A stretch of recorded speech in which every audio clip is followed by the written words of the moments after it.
নমস্কার বন্ধুরা, কেমন আছেন আপনারা সবাই? আশা করি ভালো আছেন। আপনাদের সবাইকে লক্ষ্মীর সাধারণ গ্রামের রান্নাতে স্বাগত জানাই। আজকে আমি একটা নতুন রেসিপি তৈরি করব। ডালের কোপ্তা তৈরি করব। তো ডালের কোপ্তার জন্য যা যা এখানে লাগছে সেগুলো আমি নিয়ে নিয়েছি। সিম্পলের উপরে তৈরি করব। এখানে ডালটাকে মসুর ডাল নিয়েছি। মসুর ডালটাকে আগের থেকে ভিজিয়ে রেখে দিয়েছিলাম। ওটাকে নিয়ে নিয়েছি। ধুয়ে বেশ ভালোভাবে ধুয়ে নিয়েছি।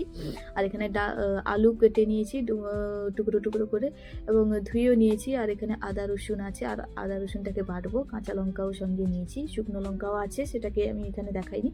আর পেঁয়াজ কুচি আছে, টমেটো কুচি আছে এখানে, আর তেজপাতা আছে। আর আমি এখানে ডালটাকে বেটে নেব। তো ডালটাকে বাটার জন্য আমি মিক্সিতে যেহেতু বাটবো, তো এখানে আমি জারে ডাল দিব প্রথমে।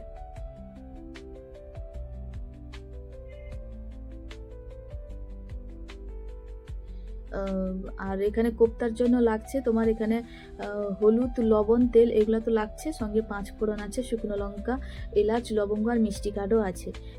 গরম মশলা গুঁড়িও আমি এখানে দিব। আর লঙ্কা গুঁড়ি যদি পারো তোমরা দিতে পারো, নাও দিতে পারো, সেটা তোমাদেরই মতো।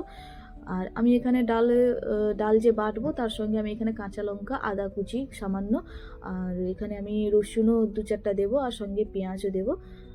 আর লবণ, হলুদ এগুলো সামান্য সামান্য দিয়ে ডালটাকে বেশ ভালোভাবে বেটে নেব। হ্যাঁ, সঙ্গে বেসনও আমি দিব। 3 থেকে 4 চামচ মতো বেসনও দিয়ে দিব।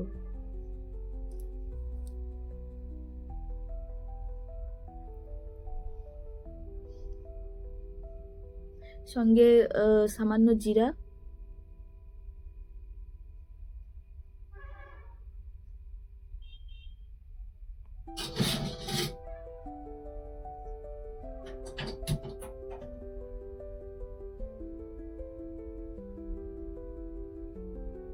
তিন 2 থেকে 3 চামচ মতো আমি এখানে বেসন দিয়ে দিয়েছি। এবারে এতে আমি সামান্য পরিমাণ জল দিয়ে এটাকে বেশ ভালোভাবে বেটে নেব।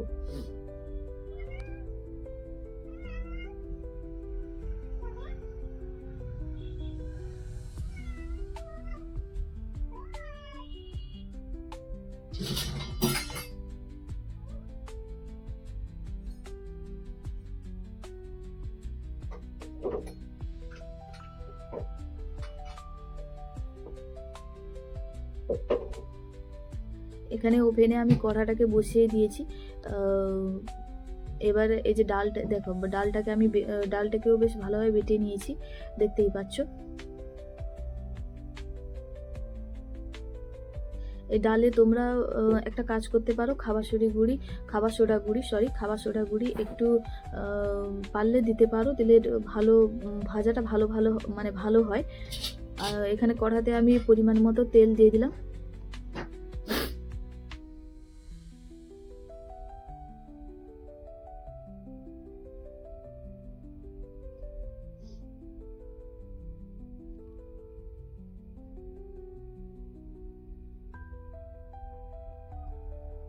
তেলটা এখানে গরম হয়ে গেছে। এবারে আমি মানে কোপ্তাটা ভেজে নেব।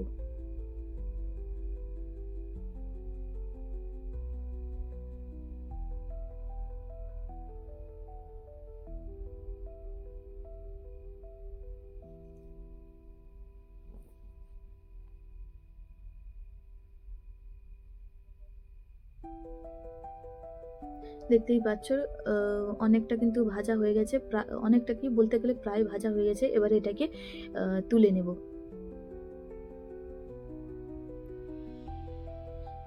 ওগুলাকে তুলে নিয়েছি। এবারে একটা করে আমি সবগুলা ভেজে নেব। দেখতেই পাচ্ছ আমি সবগুলা এখানে একটা করে সবগুলা ভেজে নিয়েছি। এবারে এই তেলে আমি আলুগুলো ভেজে নেব।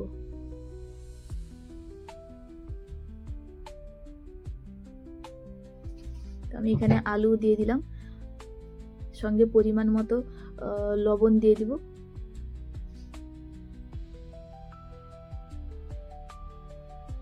আলুতে লবণ দিয়ে দিয়েছি। এবারে আলুটাকে একটুখানি নেড়ে ঢাকনা দিয়ে সেদ্ধ করে নেব, মানে ভাজা ভাজা করে নেব ঢাকনা দিয়ে দিয়ে। এই যে দেখো বন্ধুরা, আমি কিন্তু এখানে আলুটাকে বেশ ভালোভাবে ভেজে নিয়েছি লাল লাল করে। এবারে এটাকে তুলে নেব।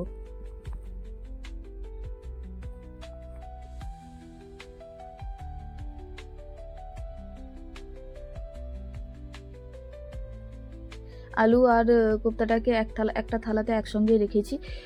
এবারে এই তেলে আমি আর সামান্য পরিমাণ তেল দিব, সাদা তেল। আমি এখানে সাদা তেলটা ব্যবহার করছি, আপনারা চাইলে সরষের তেলটাও ব্যবহার করতে পারেন। তো এখানে আমি তেলে লঙ্কাটা দিয়ে দিয়েছি, 2টো শুকনো লঙ্কা দিয়েছি।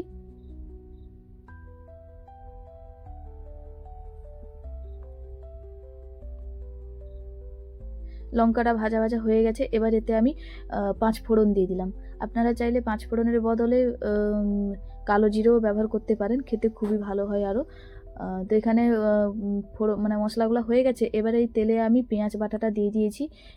দেখতেই পাচ্ছ পেঁয়াজ বাটাটা হয়ে গেছে। এবার এতে আমি আদা রসুন বাটাটা দিয়ে দিলাম।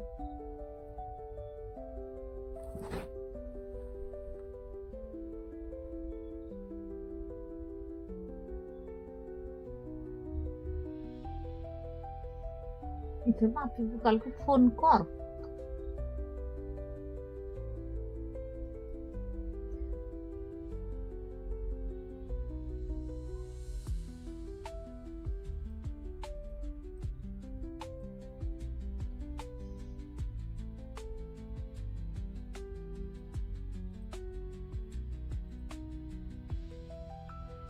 এখানে মশলাগুলো কিন্তু বেশ ভালোভাবে কষানো হয়ে গেছে। এবার এই মশলাতে আমি হলুদ গুঁড়ো দিব। আমি এখানে কোনো লঙ্কা গুঁড়া ব্যবহার করছি না, আপনারা চাইলে লঙ্কা গুঁড়াও ব্যবহার করতে পারেন লাল রঙের জন্য। এবারে এতে আমি টমেটোটা বেটে রেখেছিলাম, ওই টমেটো বাটাটা দিয়ে দিলাম। টমেটো বাটাটা দিয়ে দিয়েছি। এবার এই মশলাটাকে আরও ভালোভাবে আমি কষিয়ে নেব।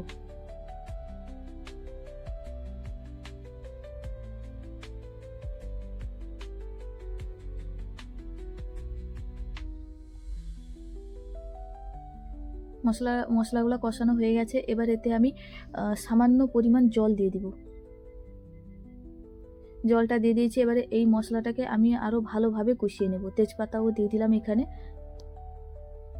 আর আমি এখানে ভাজা মশলার মধ্যে জিরে আর ধনে, এলাচ, লবঙ্গ, মিষ্টি কাঠ এগুলো একসঙ্গে ভেজে নিয়ে গুঁড়ি করে নিয়েছি, এগুলাকে দিয়ে দিয়েছি। এবারে এই সবগুলো এখানে দিয়ে দিয়েছি এখানে।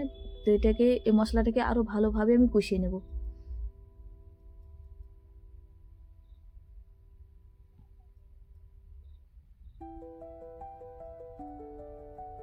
এবার এতে আমি আলু আর কোপ্তাটা যে ছিল এগুলো দিয়ে দিব।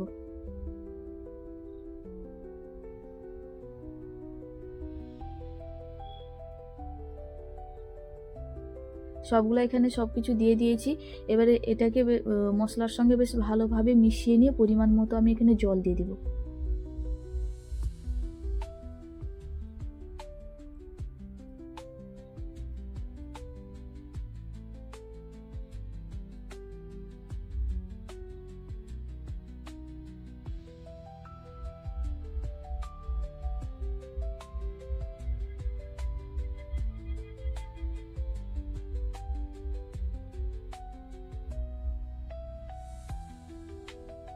এবারেতে আমি পরিমাণ মতো জল দিয়ে দিব।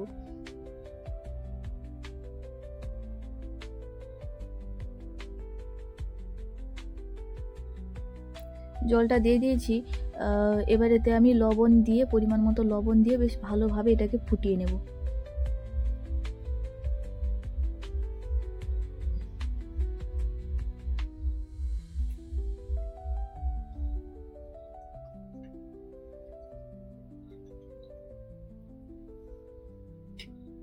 দেখতেই পাচ্ছ তরকারিটা কিন্তু ফুটছে এবং হয়েও গেছে তরকারিটা।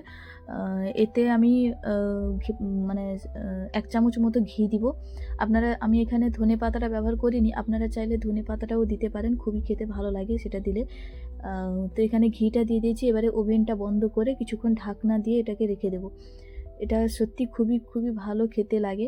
তো আপনারা একদিন এভাবে তৈরি করে খাবেন, দেখবেন খুবই ভালো লাগবে।